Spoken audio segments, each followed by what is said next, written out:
ভারতের গোলকিপারের বুদ্ধিমত্তার যে পরিচয় সেটা আমাকে মুগ্ধ করেছে।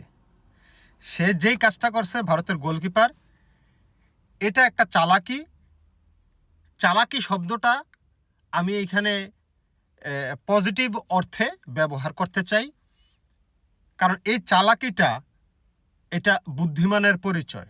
অনেক চালাকি খারাপ অর্থে, নেগেটিভ অর্থে ইউজ করে অনেকে, যে বেশি চালাক, কিন্তু সে যে চালাকিটা করলো সেটা আমার মনে ধরেছে। অনেক বুদ্ধিমত্তার একটা পরিচয় দিছে। শট নেওয়ার আগে যে সে ইনজুরির একটা ভাব করলো, যেন মনস্তাত্ত্বিকভাবে বাংলাদেশের ওই যে শ্যুট করবে সে যেন একটু মনস্তাত্ত্বিকভাবে দুর্বল হয়, একটু দ্বিধাদ্বন্দ্বে পড়ে যায়, মোমেন্টামটা যেন তার কাছ থেকে হারিয়ে যায়। সেই জন্য ভারতের গোলকিপার ইনজুরির একটা ভাব দেখালো, যে রক টান পড়ছে, শুয়ে গেছে একেবারে।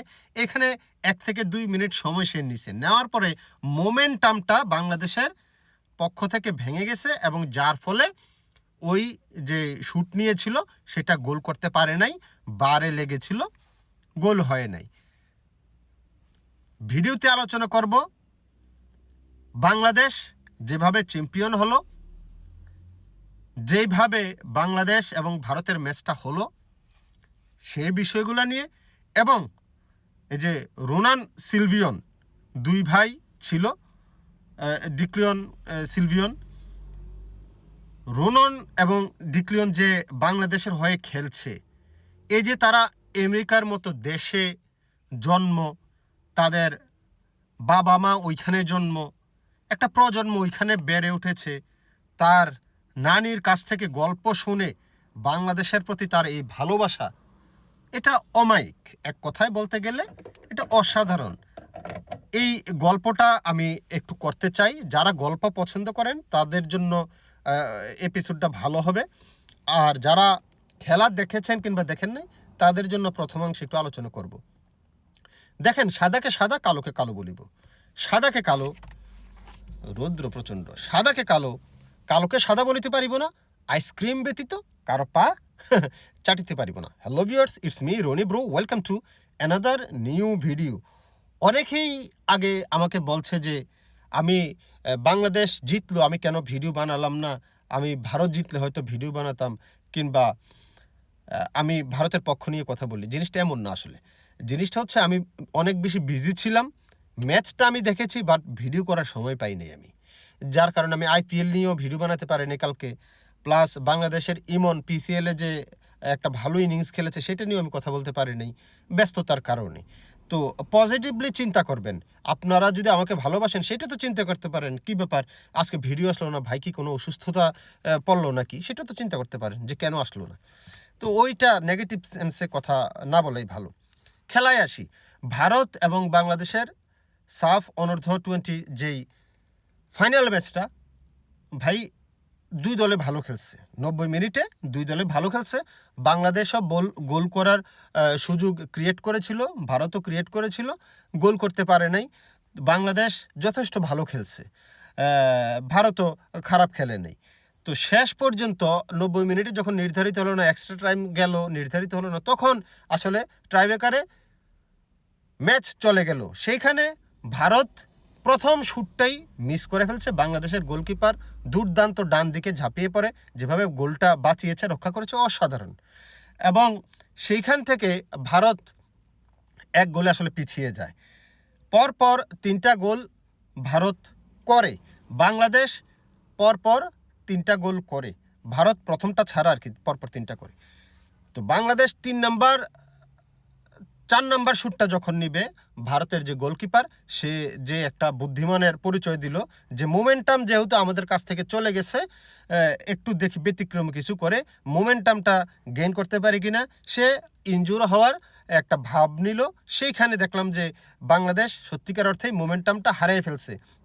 2-3 মিনিট যখন লেট করলো গোলকিপার, তখন যে শ্যুট করতে আসছিল তার শ্যুটটা ওই মনোসংযোগটা তার নষ্ট হয়ে গেছে, বার পোস্টে লেগে বলটা গোল হয় নাই। খেলা তখন কিন্তু জমে গেছে। তখন 4টা শ্যুটে ইন্ডিয়া করেছিল, 3টা গোল, বাংলাদেশও 3টা গোল। যেহেতু ইন্ডিয়া প্রথমটা মিস করেছে, বাংলাদেশ 4 নম্বরটা মিস করেছে। এখন শুট বাকি একটা। ভারতের যে প্লেয়ারটা শুট করলো সে একেবারে গোলকিপারের গোল পোস্টের উপর দিয়ে মেরে দিল, যার কারণে মিস হয়ে গেল। এখন বাংলাদেশের হাতে লাস্ট সুযোগ যে এটা বাংলাদেশ গোল করলে ম্যাচ বাংলাদেশ জিতে যায়। এবং সেই জায়গায় শ্যুট করতে আসছে সেই রুনন সিলভিয়ান। তার গল্পটা বলবো, কিন্তু যেই শটটা সে নিয়েছে এটাকে কি বলে, পানান শট সম্ভবত বলে। গোলকিপার একদিকে ঝাঁপিয়ে পড়বে আর সে বলটা আলতোভাবে তুলে দিবে সোজাসুজি, এটা গোল হয়ে যাবে। এটা খুবই রেয়ার শট, এটা খুবই রিস্কি শট, কিন্তু প্লেয়ার যখন রোনান সিলভিয়ন সেই রিস্ক তো সে নিতেই পারে, কারণ রোনান সিলভিয়ন অসাধারণ প্লেয়ার। এবং সেই শটটাই নিল। গোলকিপার আগে বিট হয়ে গেল, যখন এক সাইডে পড়ে গেল ডান সাইডে, তখন আলতোভাবে সে ওই পানান শটটা সে নিল। অসাধারণ গোল, বাংলাদেশ চ্যাম্পিয়ন। কনগ্রেচুলেশন বাংলাদেশ, ভারতকেও শুভেচ্ছা রইল, ভালোই খেলেছে ভারত। এখন আসি রোনন সিলভিয়নের গল্পটা, দ্বিতীয় অংশ। রোনন আপনারা জানেন আমেরিকাতে বড় হয়েছে, জন্ম হয়েছে, তার বাবা মারও আমেরিকাতে জন্ম হয়েছে। তার নানি বাংলাদেশি একজন সে বিজ্ঞানী, ফিজিক্সের উপরে সায়েন্টিস্ট। সে বিয়ে করেছে জার্মানি এক সায়েন্টিস্টকে। সেইখান থেকে তারা কর্মসূত্রে আমেরিকায় থাকে। নানি বাংলাদেশি, নানা জার্মানি। সেইখানে তাদের মেয়ে হলো। ওই মেয়ে আবার জাতিসংঘের দূতাবাসে জব করে। ওই মেয়ে আবার আমেরিকান বিয়ে করে। তারা এতটাই ব্যস্ত লাইফ, আমেরিকার লাইফ। যখন রোনান সিলভিয়ান, তারপরে ডিক্লিয়ন সিলভিয়ান, আরও আরেকটা ভাই আছে, জন্ম হলো, তখন বাবা মা তাদেরকে সময় দিতে পারে নাই। তো যার কারণে তারা বড় হয়েছে নানির কাছে। এখন নানি তাদেরকে এত সুন্দরভাবে বাংলাদেশের গল্প করেছে, বাংলাদেশের স্মৃতিচারণ করেছে তাদের কাছে, যে তারা বাংলাদেশের প্রেমে পড়তে, ভালোবাসতে বাংলাদেশকে বাধ্য হয়েছে। দেখেন আমাদের দেশটায় আমরা জানি অনেক কিছু নাই। আমাদের দেশটায় দারিদ্রতায় ভরা, রাস্তাঘাটে বের হলে অ্যাক্সিডেন্টের ভয়, নিয়মকানুন কেউ মানে না, চাকরি সংকট, শিক্ষার হার ভালো কিন্তু শিক্ষিত হওয়ার পরে চাকরি পায় না, অনেক প্রবলেমে, অনেক সমস্যায় জর্জরিত। কিন্তু এখানে আসলে, বাংলাদেশে আসলে আতিথেয়তায়, বাংলাদেশের আপ্যায়নে সবাই মুগ্ধ হয়। ভারত থেকেও যদি কেউ আসে দেখবেন যে আপ্যায়নের কথা বলবে। আমরা আপ্যায়নটা ভালো জানি বাংলাদেশের মানুষ। এবং আমিও যখন যাই দেশে, অনেক বছর, লাস্ট তো কিছুদিন ধরে অনেকবার গেলাম আমি, প্রতি বছরে 2-1বার করে যাওয়া হচ্ছে। তো সেখানে একমাত্র ফিলিংস হচ্ছে রিলেটিভরা যথেষ্ট পরিমাণে আপ্যায়ন করে। ফিলিংস, মনের যে টান, সেই মনের টানে সেই নদী নালা, খাল বিল, পুকুর, সবুজের অরণ্য ঘেরা বাংলাদেশ, সেই গল্প তার নানি তাদেরকে শুনিয়েছিল।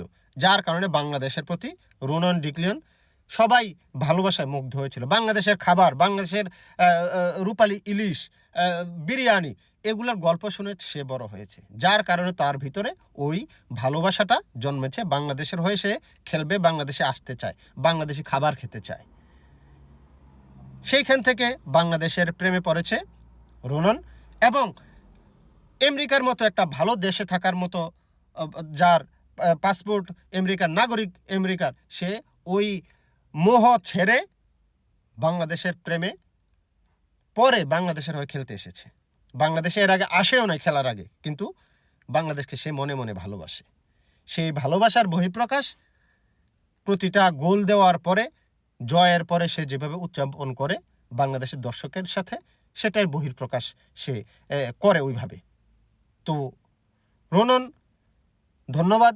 আমি জানি তোমার কাছে ভিডিও যাবে না, আমার কথা তুমি বুঝবও না, কিন্তু মন থেকে ভালোবাসা রইল। দেশের প্রতি আবেগ, দেশের প্রতি ভালোবাসা যেটা তুমি দেখিয়েছ, অসাধারণ। কনগ্রেচুলেশন বাংলাদেশ। এবং ভারতকেও